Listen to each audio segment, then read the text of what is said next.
Ready for dictation start.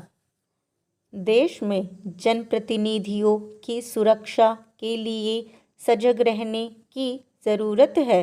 Maharashtra में एक सत्तारूढ़ विधायक के घर पर पत्थरबाजी, आगजनी और तेलंगाना में एक सांसद पर चाकू से हमला बेहद चिंताजनक है।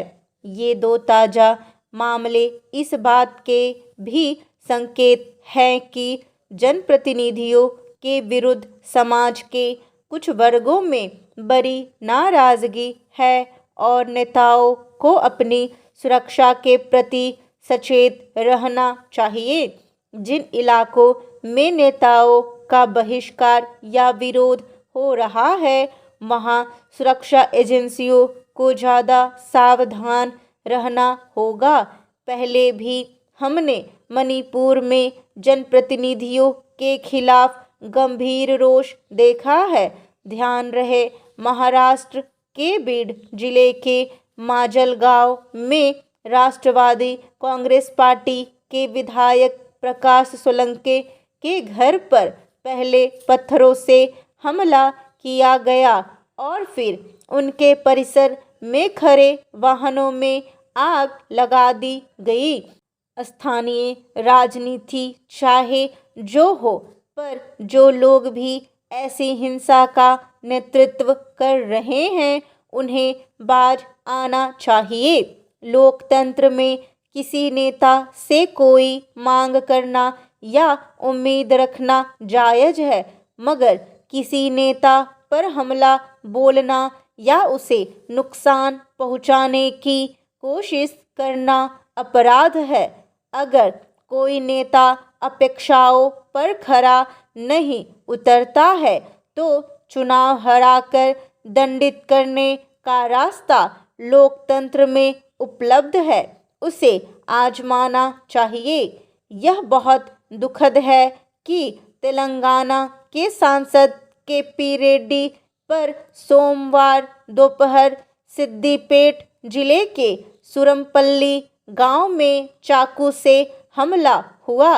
रेड्डी दुबाक विधानसभा क्षेत्र से चुनाव लड़ रहे हैं। इस हिंसा की जांच होनी चाहिए और सुरक्षा में हुई चूक को गंभीरता से लेना चाहिए। आमतौर पर चुनाव प्रचार के समय नेता सहजता से लोगों के बीच आना जाना शुरू कर देते हैं। हर नेता की गतिविधियां बढ़ जाती हैं। ऐसे में सुरक्षा में चूक की गुंजाइश भी बढ़ जाती है। सांसद पर हुए हमले के बाद तेलंगाना के राज्यपाल तमिलिसाई सौंदरराजन ने दुख व्यक्त करते हुए उचित ही कहा है कि लोकतंत्र में हिंसा का कोई स्थान नहीं है और ऐसी घटनाएं लोकतांत्रिक प्रक्रिया के लिए खतरा है। वास्तव में वह बात तमाम नेताओं की समझ में आनी चाहिए।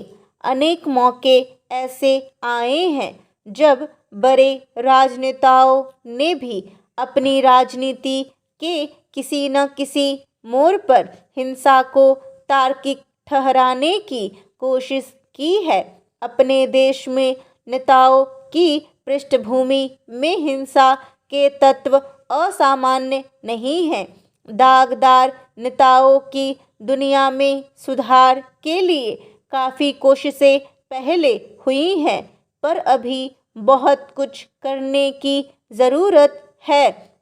नेताओं का स्वयं दागी या अपराधी होना समाज में क्या प्रभाव छोड़ता है, वह उनको भी अवश्य देखना और सोचना चाहिए। बहरहाल, जब चुनाव सामने है, तब तमाम राजनेताओं को सजग रहना होगा। अक्सर देखा गया है कि एक नेता ही दूसरे नेता के लिए मुश्किलें बढ़ाता है।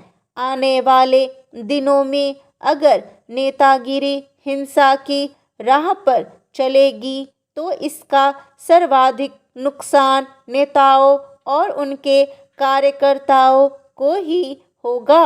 आरक्षण आंदोलन हो या पानी बिजली की मांग या किसी मांग के पूरी न होने पर विरोध प्रदर्शन, कहीं भी हिंसा का सहारा न लिया जाए और न किसी को हिंसा के लिए उकसाया जाए।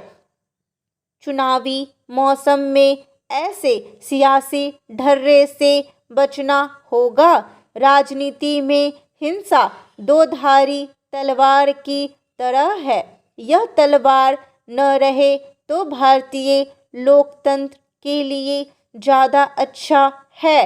राजनीति आंदोलन गलत नहीं है, लेकिन उनमें हिंसा लोकतंत्र के साथ धोखा व जघन्य अपराध है।